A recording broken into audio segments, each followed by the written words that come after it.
ইলিশের হাজার রকম রান্না তো খেয়েছেনই, কিন্তু কলা দিয়ে খেয়েছেন কখনো? এটা একবার রান্না করলে বারবার মনে পড়বে। হ্যালো এভরিওয়ান, আসসালামু আলাইকুম। চলুন কথা না বাড়িয়ে শুরু করি। প্রথমে একটি ফ্রাই প্যানে পরিমাণ মতো তেল দিয়ে দিলাম। এবার তাতে দিয়ে দিব হাফ কাপ পেঁয়াজ কুচি, 6-7টি চেরা কাঁচামরিচ। ভালো করে একটু ভেজে নেব। পেঁয়াজ আর কাঁচামরিচ হালকা ভাজা হয়ে গেলে এবার তাতে 1 চামচ রসুন বাটা ও হাফ চামচ আদা বাটা দিয়ে দিব।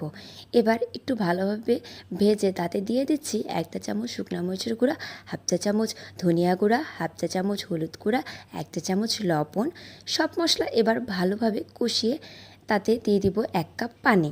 পানি শুকিয়ে এবার তেল উঠে এলে এবার তাতে দিয়ে দিব আগে থেকে কেটে রাখা আমার ইলিশ মাছগুলো। এবার ইলিশ মাছটি কিছুটা কষিয়ে নিব। এবার দিয়ে দিচ্ছি পরিমাণ মতো গরম পানি। যখন পানি কিছুটা শুকিয়ে আসবে মাছগুলো উঠিয়ে রাখবো, এবং ওই একই ঝোলে আমি দিয়ে দিচ্ছি আগে থেকে কেটে রাখা কলা, এবং কলাগুলো ভালোভাবে একটু কষিয়ে আমি তাতে আবার পুনরায় গরম পানি দিয়ে দিচ্ছি।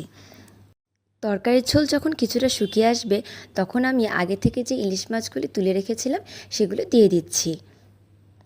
এবার একটা ঢাকনের সাহায্যে ঢেকে দিব। আপনি চাইলে তরকারির ঝোল নিজের পছন্দ মতো পাতলা বা ঘন করে নিতে পারেন। আজকের ভিডিওটি কেমন লেগেছে তা অবশ্যই কমেন্ট বক্সে জানাবেন। আল্লাহ হাফেজ, আসসালামু আলাইকুম।